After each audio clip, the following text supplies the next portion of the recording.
Assalamualaikum warahmatullahi wabarakatuh.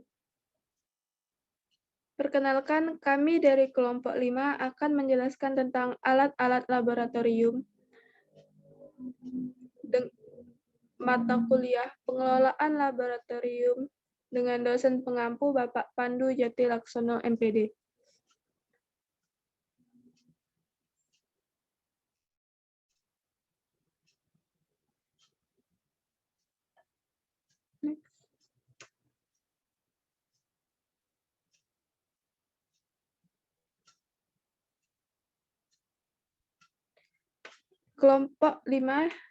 Anggota kelompok 5 yaitu Dwi Putri Oktaviani, Yulin Sadita, Esti Septiani, dan Pera Purbasari.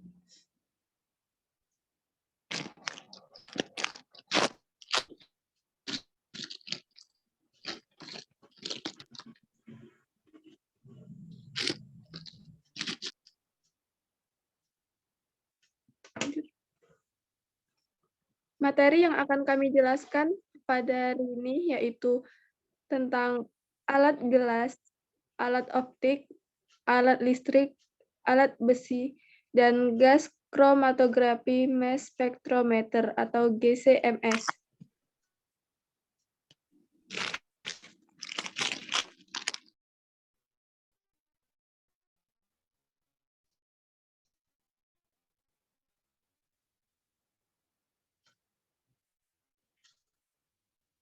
Materi yang saya sendiri.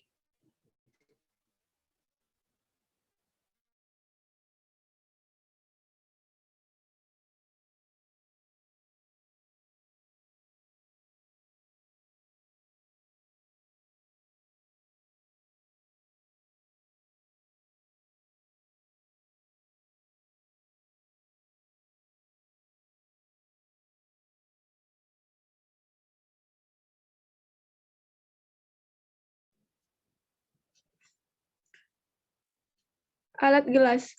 Alat gelas dalam laboratorium merupakan alat yang digunakan dalam praktikum karena sifat dari alat gelas yang tahan terhadap panas dari hasil reaksi.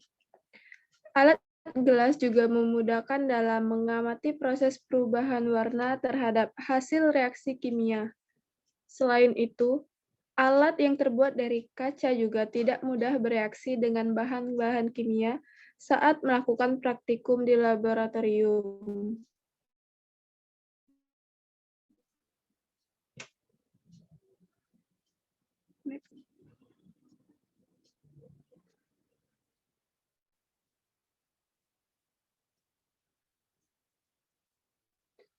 Cara merawat alat gelas. Cara merawat alat gelas peralatan di laboratorium. Penggunaan deterjen untuk peralatan gelas lab harus sesuai dengan peruntukannya. Jenis deterjen juga yang digunakan berbeda dengan yang digunakan untuk mencuci piring. Seringkali, deterjen dan air keran juga tidak diperlukan dalam hal ini, karena biasanya menggunakan suatu larutan pencuci khusus untuk membersihkan peralatan gelas laboratorium.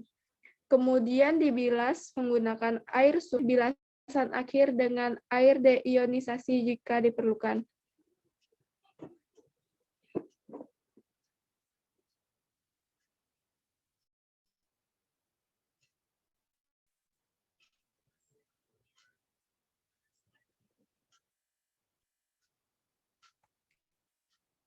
Lanjut. Contoh alat gelas. Di sini ada tabung reaksi. Fungsi tabung reaksi yaitu untuk memanaskan sampel atau cairan. Cara merawatnya yaitu dengan menggunakan alkohol, aseton, kapas, dan pompa. Panaskan harus di atas kawat kasa, boleh secara langsung asalkan bahannya terbuat dari pirex. Gelas yang akan direbus dimasukkan ke air dingin terlebih dahulu, baru kemudian dipanaskan secara perlahan-lahan. Setelah selesai dipakai, gelas terlebih dahulu dibersihkan.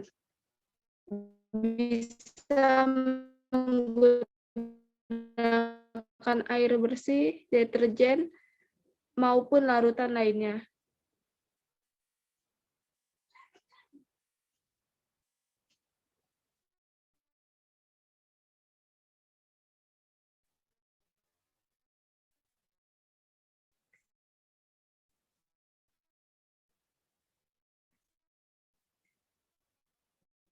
Yulin berlanjut.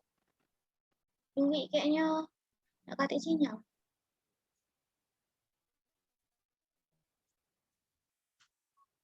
Boleh.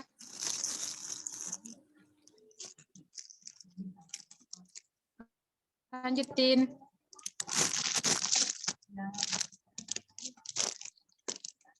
Labu Erlenmeyer berfungsi sebagai alat untuk mengukur atau menyimpan cairan. Lanjut lanjut Wi.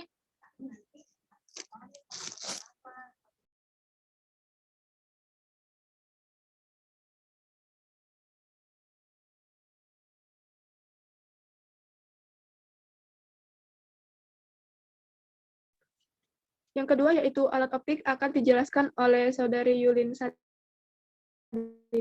Kepada Saudari Yulin dipersilakan. Baiklah, saya akan menjelaskan alat optik. Alat optik adalah suatu alat yang memanfaatkan sifat cahaya seperti pembiasan, refraksi, pemantulan atau refleksi, penguraian atau difraksi, dan perambatan cahaya. Fungsi alat optik sebagai alat kebutuhan untuk penglihatan mata, dan alat optik alami menjadikan mata sebagai alat utama penglihatan manusia. Adapun cara merawat alat optik praktikum. Alat optik yang terdiri dari lensa seperti mikroskop, teleskop, dan lain-lain. Penyimpanannya harus dilakukan di tempat yang kering dan diberi zat higrokopis untuk menyerap air atau digunakan lampu pengering. Contoh alat optik. Gambar 1 itu merupakan contoh gambar mikroskop. Gambar yang kedua yaitu gambar loop, dan gambar yang ketiga merupakan gambar teleskop.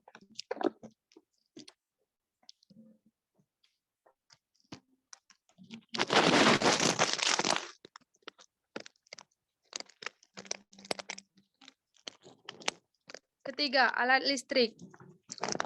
Alat listrik terdiri dari yaitu 1, lemari asam yang digunakan untuk menyimpan larutan yang bersifat asam. Yang kedua, open laboratorium digunakan mengeringkan alat-alat yang akan digunakan. Alat listrik yang ketiga yaitu sentrifug, digunakan untuk memisahkan dan mengendapkan padatan dari larutan. Yang keempat yaitu neraca, digunakan untuk menimbang jumlah zat yang diperlukan. Adapun cara merawat alat listrik. Peralatan elektronika perlu dihindari dari guncangan dan aktivitas. Selain itu, hendaknya penggunaan peralatan dan elektronika berada dalam ruangan yang temperatur antara 180 Celcius sampai dengan 250 Celcius. Setelah penggunaan peralatan elektronika, peralatan hendaknya dibersihkan dari kotoran dan debu, kemudian disimpan di ruang yang kering.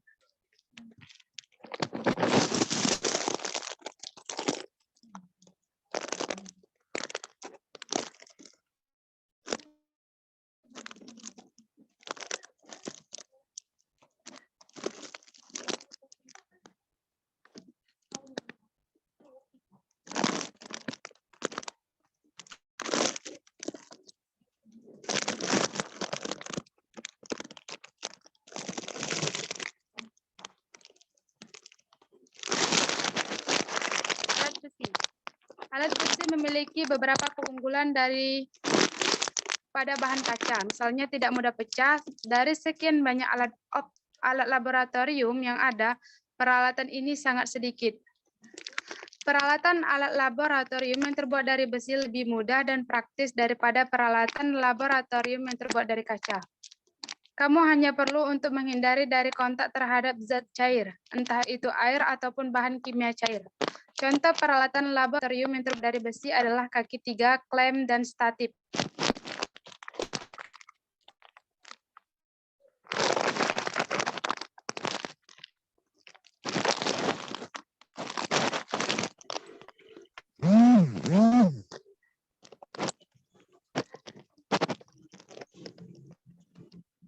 Baiklah, selanjutnya gas kromatologi. Selanjutnya akan dijelaskan oleh saudari Dwi Octavia.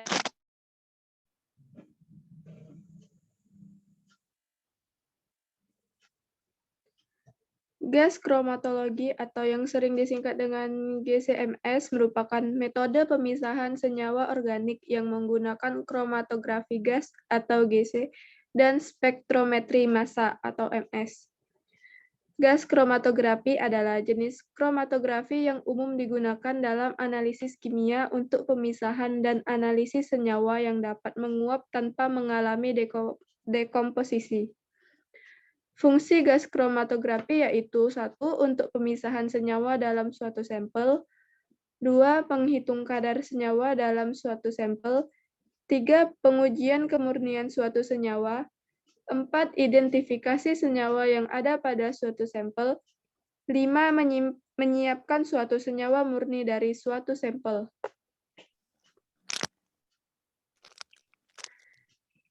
Selanjutnya yaitu MS. MS merupakan kepanjangan dari mass spectrometry, adalah teknik mencari perbandingan massa terhadap muatan dari ion, di mana muatannya dapat diketahui dengan mengukur jari-jari orbit, sehingga didapatkan berat molekul. Mass spectrometry atau MS ini berfungsi untuk menganalisa jumlah senyawa secara kuantitatif atau dalam kata lain, untuk mengetahui kandungan kimia dalam senyawa, serta massa partikel dan konsentrasinya.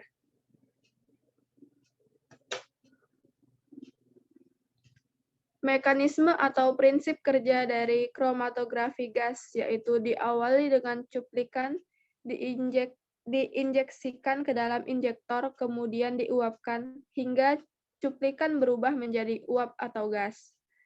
Nah, prinsip kedua yang harus kita ketahui adalah interface. Interface dikenal sebagai sangat penting pada prosesnya karena berkaitan erat dengan gas pembawa. Prinsip satu ini menjadi prinsip yang tak kalah penting, karena di zaman yang serba canggih ini, teknologi komputer amat sangat diperlukan untuk harmonisasi pekerjaannya.